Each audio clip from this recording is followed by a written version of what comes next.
नमस्कार विद्यार्थी मित्रांनो, फायनली जगातली पहिली मलेरियाची लस शोधून काढण्यामध्ये सायंटिस्टना यश मिळालेलं आहे। आता हे यश कशा पद्धतीने मिळालेले ना ते आपण लेक्चरमध्ये डिस्कस करणारच आहोत। ही एक ना खूप महत्वाची न्यूज आहे। जर आपण दरवर्षी बघितलं ना तर जगभरामध्ये लाखो लोकांचा मृत्यू मलेरियामुळे होतो। बघा आता ना अशी परिस्थिती निर्माण झाली आहे, एक नवीन व्हायरस आपल्याकडे आलाय, कोरोना व्हायरस। आणि या व्हायरसने एवढा हाहाकार माजवलाय की पूर्ण जगाचं लक्ष फक्त कोरोना व्हायरसने वेधून घेतलेलं आहे। पण कोरोना व्हायरसच्या व्यतिरिक्त असे बरेचसे व्हायरस आपल्या जगामध्ये आहेत ज्यांच्यामुळे दरवर्षी भरपूर लोकांचा मृत्यू होतो, ज्याच्यावर अजून सुद्धा कित्येक वर्ष संशोधन करून सुद्धा वॅक्सिन अवेलेबल झालेलं नाहीये। जसं त्यामध्ये इबोला आहे, H1N1 आहे, एड्स आहे आणि महत्वाचं म्हणजे सर्वात जुना व्हायरस असलेला मलेरियाचं जे व्हायरस आहे किंवा मलेरिया रोगावर कोणतंच वॅक्सिनेशन आतापर्यंत तरी यशस्वीरित्या त्याच्या ज्या चाचण्या आहेत त्या पूर्ण झाल्या नव्हत्या। पण आता झालेलं आहे तर महत्वाचे, तुम्हाला परीक्षेला नक्कीच त्यावर प्रश्न विचारला जाईल, या वॅक्सिनवर प्रश्न विचारला जाईल, मलेरियाची जी आकडेवारी आहे त्याच्यावर सुद्धा प्रश्न विचारला जाऊ शकतो। ठीक आहे, सो हे जे वॅक्सिन आहे किंवा ही जी लस आहे त्याचं नाव आहे R21 मॅट्रिक्स M। हे नाव तुम्हाला लक्षातच ठेवायचंय, नक्की परीक्षेला यावर प्रश्न विचारला जाऊ शकतो। ठीक आहे, सो आपण थोडंसं आधी या लसीबद्दल समजून घेऊया। ही जी लस आहे ना ती अशा काही इन्स्टिट्यूशन्स आहेत त्यांनी मिळून बनवलेली आहे। त्यामध्ये clinical research unit of Nanoro, आता हे नानेरो कुठे आहे ते मी तुम्हाला सांगते, Burkina Faso and their partners at the University of Oxford in UK। Oxford युनिव्हर्सिटीचे जे सायंटिस्ट आहेत त्यांच्याबरोबर मिळून ही जी लस आहे ती तयार करण्यात आलेली आहे।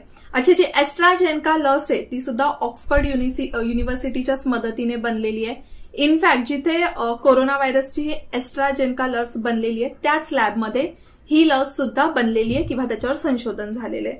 ठीक आहे, तर त्यांच्याकडून ही विकसित करण्यात आलेली आहे। अच्छा, याची जी चाचणी कुठे झालेली ना ते खूप महत्वाचं आहे, कारण की बघा चाचणी होणं खूप महत्वाचं असतं, ती यशस्वी होणं खूप महत्वाचं असतं। आता आपण बघायला गेलो ना तर ही काय अशी पहिली लस नाहीये की ती ह्या टप्प्यापर्यंत पोहोचलेली आहे। आतापर्यंतची फक्त ही दुसरीच चाचणी होती, अजून या लसीची तिसरी चाचणी बाकी आहे, त्याला अजून काहीतरी 6-7 महिने जातील आणि फायनली ही लस द्यायला कदाचित 2 वर्ष 3 वर्ष सुद्धा लागू शकतात। ठीक आहे, पण इथपर्यंत ही लस कशी पोहोचली तर ना याची जी आपण म्हणू शकतो चाचणी किंवा जी टेस्ट झालेली आहे, ह्युमन टेस्ट, ती 450 मुलांवर झालेली, आफ्रिका खंडामधली बुर्किनो फासो येथील नानेरो येथे। बघा आता आफ्रिका खंड हा आपल्याला माहिती आहे, भारत इथे आहे आणि आफ्रिका खंडामध्ये इथे जो आपल्याला हा देश दिसतोय, अजून थोडंसं आपण झूम करूया, तो आहे बुर्किना फासो। काय आहे हे तर बुर्किना फासो आणि याच्या बाजूचे इनफॅक्ट हा जो एरिया आहे तो एकदम अविकसित देशांचा आहे, खूप जास्त दारिद्र्य, पॉवर्टी लाईन खाली राहणारी लोक इथे भरपूर आहेत। जसं बघा इथे घाना आहे, घानामध्ये सुद्धा बघा गेल्या वर्षी 2019 मध्ये एक लसीकरण यशस्वी झालेलं, पण हे यश सुद्धा ना मोजलं जातं, ते कसं मी तुम्हाला सांगते। ठीक आहे, तर इथे नायजर, माली हे काही असे देश आहेत ज्याच्या बाजूला आहेत। ओके, जसं आता मी तुम्हाला सांगितलं ना जे यश येते एखाद्या लसीचं ते सुद्धा मोजलं जातं, मग हे यश मोजलं जातं ते म्हणजे WHO कडून। WHO कडून ना एक असं इफेक्टिव्हनेसचं पर्सेंटेज दिलेलं आहे की ती जी लस आहे ती एवढी इफेक्टिव्ह असली पाहिजे, त्यांची जी एफिशियन्सी आहे ती एवढी असली पाहिजे, मग ती असली पाहिजे 75% आणि तिथपर्यंत पोहोचणारी ही पहिली लस आहे आणि त्यामुळेच या लसीला यशस्वी लस असं मानलं जाते। ही जी चाचणी आहे म्हणजे ही जी लस आहे ती 77% लाभकारी आहे आणि महत्वाचं म्हणजे या लसीमुळे कोणत्याही प्रकारचे साईड इफेक्ट्स नाहीयेत। म्हणजे 450 मुलांवर ही चाचणी केली गेली, 5 ते 17 महिन्यांपर्यंतचीच ही मुलं होती। ओके, आणि या लहान मुलांवर चाचणी केल्यानंतर मग समजून आलं की ही लस किती लाभकारी आहे ते। ठीक आहे, सो मग आता ही जी लस आहे ना त्याच्याबद्दल आपण काही छोट्या गोष्टी सुद्धा जाणून घेऊया। जसं ही जी लस आहे ती मॉडिफाईड व्हर्जन आहे RTS-S ची।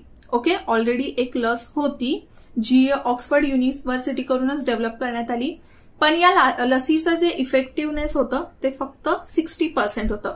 म्हणजे ही सुद्धा एक यशस्वीच लस होती, पूर्णपणे फ्लॉप होती असं नाहीये, पण तिचं इफेक्टिव्हनेस आहे ते कमी होतं। पण याच लसीमध्ये अजून काही मॉडिफिकेशन्स करण्यात आले आणि ही नवीन RT-R21 मॅट्रिक्स M ही एक नवीन लस तयार करण्यात आली. अच्छा, आता या लसीचं प्रोडक्शन कोणाकडून करण्यात येणार आहे, तर ते म्हणजे सिरम इन्स्टिट्यूट कडून. ठीक आहे, हे सुद्धा लक्षात ठेवा. आणि सिरम इन्स्टिट्यूटने एवढं सुद्धा कॉन्फिडन्स दिलेला आहे की जर समजा याला अप्रूव्ह करण्यात आलं रेग्युलेटर्स कडून तर आम्ही दरवर्षी 200 मिलियन डोसेस एवढं प्रोव्हाइड करू शकतो. ठीक आहे, तर आता इथे सुद्धा सिरम इन्स्टिट्यूट आलेली आहे. म्हणजेच बघा, एक प्रकारे जर मलेरियाचं लसीकरण झालं तर काहीतरी एम्प्लॉयमेंट आपल्या देशामध्ये तयार होणारच आहे. ओके, जर आपण मलेरियाच्या बाबतीत बघितलं तर ही लस का एवढी महत्वाची आहे ते जाणून घेणं खूप महत्वाचं आहे. जसं आता आपण बघतो आपल्याकडे ना एक आकडेवारी येते की कोरोनामुळे सध्या किती लोकांचा मृत्यू होतो. इनफॅक्ट दर दिवसाची आकडेवारी येते, पण आपण ना मलेरियाच्या बाबतीत कधीच ही आकडेवारी बघत नाही. जागतिक स्तरावर इनफॅक्ट 2020चा WHOचाच हा एक अहवाल आहे. त्यांनी इसवी सन 2000 पासून तर ते 2019 पर्यंतचा एक डेटा मोजला. त्याच्यानुसार दरवर्षी मलेरियाची एकूण 22 दशलक्ष म्हणजेच 22 मिलियन एवढे पेशंट्स मलेरियाचे आढळतात आणि भारत सुद्धा त्यामध्ये टॉपवर आहे. ठीक आहे, भारतामध्ये मृत्यूदर तेवढा नाहीये जेवढा आफ्रिकन कंट्रीजमध्ये. आफ्रिकन कंट्रीजमध्ये ना याचे ट्रायल केले जातात. त्याचं रिझन सुद्धा एक तेच आहे, कारण की तिथे सर्वात जास्त जो डेथ रेट आहे किंवा सर्वात जास्त मलेरियाचे पेशंट्स आफ्रिका खंडातच आढळून येतात. ठीक आहे, मग 2019 मध्ये मलेरियामुळे 4,09,000 लोकांचा मृत्यू झालेला पूर्ण वर्ल्ड वाईड आणि 2018 मध्ये ही जी संख्या होती 4,11,000 आहे. म्हणजे ना दरवर्षी आसपास 4 लाख लोकांचा मृत्यू मलेरियामुळे होतो. बघा, हे आकडे ना नक्कीच धक्कादायक आहेत, कारण की आपण कधीच या आकड्यांकडे लक्ष देत नाही आणि आपल्याला ते माहीत सुद्धा नाहीयेत. ठीक आहे, सर्वात जास्त अफेक्टेड कंट्री किंवा जास्त हाय एंडॅमिक कंट्रीज म्हणून ओळखले जातात ते म्हणजे Burkina Faso, Cameroon, Democratic Republic of Congo, Ghana, Mali, Mozambique, Nigeria, Uganda आणि टांझानिया. जर तुम्ही इथे बघितलात तर ऑलमोस्ट हे जे सगळे कंट्रीज आहेत ते कुठले आहेत, ते म्हणजे आफ्रिका खंडातले कंट्रीज आहेत. पण तिथेच फक्त एकच आशिया खंडातला कंट्री किंवा आफ्रिका खंडाच्या बाहेरचा देश आहे, ते म्हणजेच भारत. ठीक आहे, भारतामध्ये सुद्धा खूप रुग्ण आढळतात, पण सध्या आपण बघितलं तर भारतामध्ये ही रुग्णांची संख्या 2020 मध्ये खूप कमी झालेली आहे. ओके, जर तुम्हाला इथे बघितलं, जर जनरली पिंक कलर बघितला तर तिथे खूप जास्त संख्या आहे अशा लोकांची. आणि असं नाहीये की अजिबातच कमी झालेली नाहीये ही रुग्ण संख्या किंवा मलेरियामधून लोकांना भरपूर वेळा वाचवण्यात सुद्धा येतो, पण तेवढ्या प्रमाणात नाही. बघा, जर आपण बघायला गेलं तर 7.6 million life saved globally since 2000 इसवी सन 2000 पासून 7.6 मिलियन एवढ्या लोकांचा जीव वाचवण्यात आलेला आहे. त्यापैकी तर 94% हे आफ्रिका खंडातूनच होते. पण तरी सुद्धा सक्सेस इथे मिळत असला तरी up to the mark success मिळालेला नाहीये असं WHOचं म्हणणं आहे. भारतामध्ये आपण बघितलं तर भारतामध्ये हा जो मलेरियाचा रेट आहे तो बराचसा कमी झालेला आहे, कारण की मलेरियासाठी वेगवेगळ्या योजना भारताकडून राबवल्या जातात. ठीक आहे, मलेरियाच्या क्षेत्रनिहाय प्रकरणांमध्ये आपण बघितलं तर भारताने सर्वाधिक घसरण घडवून आणली आहे. त्यांचे प्रमाण 20 दशलक्ष म्हणजे दरवर्षी जिथे 20 दशलक्ष होते तिथे आता 6 दशलक्षांवर आलेली आहे. ठीक आहे, हे रोग्यांचं प्रमाण आहे, हे लक्षात ठेवा, डेथचं नाही, मृत्यूचं नाही, नेहमी हे लक्षात ठेवा. ओके, सो आता आपण आकडेवारी पण बघितलेली आहे. आता आपण महत्वाच्या गोष्टीकडे वळूया, ते म्हणजे मलेरिया. मलेरिया होतो कशामुळे, तर मलेरिया एका परजीवीमुळे होतो, सूक्ष्म परजीवीमुळे. त्याचं नाव आहे ते म्हणजे प्लाझ्मोडियम. काय आहे नाव? प्लाझ्मोडियम.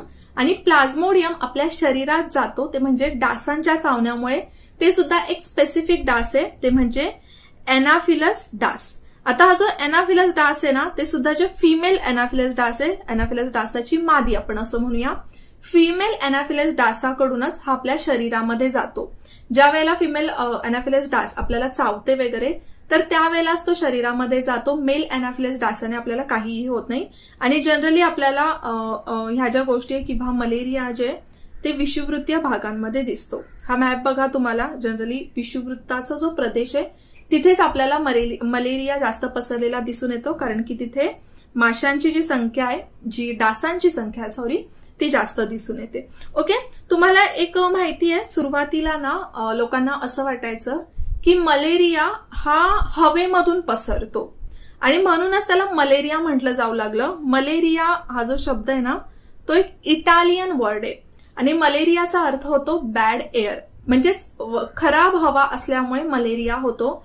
पण एकदम नंतर काहीतरी 1897 मध्ये एक ब्रिटिश फिजिशियन होते रोनाल्ड रॉस म्हणून, तर त्यांनी शोध लावला की हा जो रोग आहे तो डासांमुळे पसरतो म्हणून. मग ही जी लस आहे ना ती या पॅरासाइटला थांबवण्याचंच काम करते इथे. बघा, पॅरासाइट किंवा परजीवी याचा अर्थ काय असतो? पॅरासाइट म्हणजेच की समजा पॅरासाइटला वाढायचंय या परजीवीला वाढायचंय, तर वाढीसाठी हे जे पॅरासाइट आहे ते दुसरं कशावर तरी अवलंबून असतं. म्हणजेच काय, कोणावर तरी अवलंबून असणं यालाच आपण म्हणतो परजीवी. मग आता या प्लाझ्मोडियमला जर वाढायचंय तर सर्वात आधी तो सहारा घेतो आपल्या ह्युमन बॉडी मधल्या यकृताचा. ओके, सर्वात आधी जेव्हा डास आपल्याला चावतो त्याच्यानंतर जेव्हा रक्तातून हे यकृतात जातं, सरळ सरळ यकृतावर मारा करतो आणि त्याच्यानंतर जे ब्लड सेल्स आहेत त्याचं एक सायकल तयार केलं जातं. ओके, आणि हे जे सायकल आहे ते खूप प्राणघातक असतं. मग सर्वात पहिल्यांदा तर काय करणार आहे की हा परजीवी आहे तो यकृतात जाण्यापासून थांबवण्याचं काम करणारे लस, आणि त्याचप्रमाणे जे सायकल्स तयार होणार आहेत ब्लड सेल सायकल्स, तर ते रोखण्याचं काम सुद्धा या लसीमार्फत केलं जाणार आहे. ठीक आहे, मग आता जर आतापर्यंत आपण बघितलं की मलेरियावर असे कोणते उपचार आहेत का, तर बघा, सर्वात महत्वाचा उपचार तर वॅक्सिनच असणार आहे. पण तरी सुद्धा इतर कोणती औषधं वापरली जातात का, तर मलेरिया कोणत्या स्टेजला आहे त्याची जी तीव्रता आहे त्याच्यावर जनरली डिपेंड असतं. जसं त्यामध्ये क्लोरोक्विन, प्रायमाक्विन, क्विनाइन, त्याचप्रमाणे आर्टिमिसिन असे काही औषध आहेत ती वापरली जातात. आणि महत्वाचं म्हणजे बघा, आपल्या भारतामध्ये जर आपण बघितलं तर जसं मी आता तुम्हाला सांगितलं, कुठे बघितलं आपण हा आकडा सर्वात आधी, तर 20 दशलक्षांपासून जवळपास 6 दशलक्षांवर आपण आलेलो आहे. म्हणजे आपली जी मलेरियाची आकडेवारी आहे ती खूप कमी झालेली आहे. याचाच अर्थ आपण जे MDGचे गोल होते म्हणजेच मिलेनियम डेव्हलपमेंट गोल्स, ओके, जे युनायटेड नेशन्सचे मिलेनियम डेव्हलपमेंट गोल्स होते त्याच्यामधलं आपण क्रमांक 6चं जे ध्येय आहे ते कुठेतरी पूर्ण केलेलं आहे.